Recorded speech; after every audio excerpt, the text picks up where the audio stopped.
এটা দেখে যে কারো লোভ লাগবেই লাগবে। দেখতে যেমন সুন্দর হয়েছে, স্বাদের কথা কি আর বলবো। ১০০ তে ২০০ ও দেওয়া যায়। খোসা সহ আমের আচারটা আমার খুবই পছন্দের। আমি এখানে ১.৫ কেজি আমের আচার বানাবো। ১ম এ প্যানে ১.৫ কাপ পরিমাণ সরিষার তেল নিয়েছি। বেশ কয়েকটা শুকনা মরিচ দিয়েছি, আবার কয়েকটা কুচি করেও দিয়েছি। এরপর ১ টেবিল চামচ পাঁচফোড়ন দিয়েছি। নেড়েচেড়ে মিশিয়ে ভেজে নিয়েছি একটু। এরপর দিব রসুনের কোয়া। দেশি রসুনটা দিলে আসলে ভালো হয়, ফ্লেভারটা অনেক সুন্দর আসে। আদা রসুনের পেস্ট আর মরিচ, হলুদ, ধনিয়া, জিরার গুঁড়া দিয়ে একটু ভালো করে কষিয়ে নিতে হবে। এরপরে দিয়ে দিব হচ্ছে আম।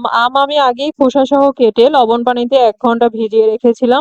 আমটা দিয়ে সুন্দর করে মসলার সাথে মিশিয়ে দেব। তারপরে দিব হচ্ছে ১ চামচ লবণ। লবণটা আমি আরো পরে ইউজ করব। আচারের মসলা দিয়ে দিব। এই মসলাটা আমি বেশি করেই বানিয়ে রেখেছি। ভিডিও দেওয়া আছে, চাইলে দেখে নিতে পারেন। মসলাটা আমের সাথে নেড়েচেড়ে ভালো করে মিশিয়ে নিতে হবে। দেখতেই পাচ্ছেন আম কিন্তু অনেকটা সফট হয়ে এসেছে। চিনি দিয়ে দিব ১ কাপ। এই চিনিটাই কিন্তু আচারের সাথে গেম চেঞ্জার হিসেবে কাজ করবে। এবার চিনি একটু সময় নিয়ে মিশাতে হবে। চিনি দেওয়ার পরে চুলার আঁচটা কিন্তু লো রাখতে হবে, না হলে কিন্তু নিচে লেগে যেতে পারে। এই পর্যায়ে দিয়ে দিব হচ্ছে 1/3 কাপ পরিমাণ ভিনেগার। ভিনেগারটা হচ্ছে দীর্ঘদিন সংরক্ষণের জন্য। আর যদি তাড়াতাড়ি খেয়ে ফেলা হলে আর ভিনেগারটা না দিলেও চলে। ভিনেগার দিয়ে ৫ মিনিটের মতো রেখে নামিয়ে ফেলবো। লবণ আমি আর একবার দিয়েছি, কিন্তু এটা স্কিপ হয়ে গিয়েছে। একটা টিপস বলি আপনাদের, আচার একদম ঠান্ডা হয়ে গেলে এর লবণ আর মিষ্টিটা চেক করবেন, কারণ ঠান্ডা হলেই পারফেক্ট ভাবে আসলে বোঝা যায়।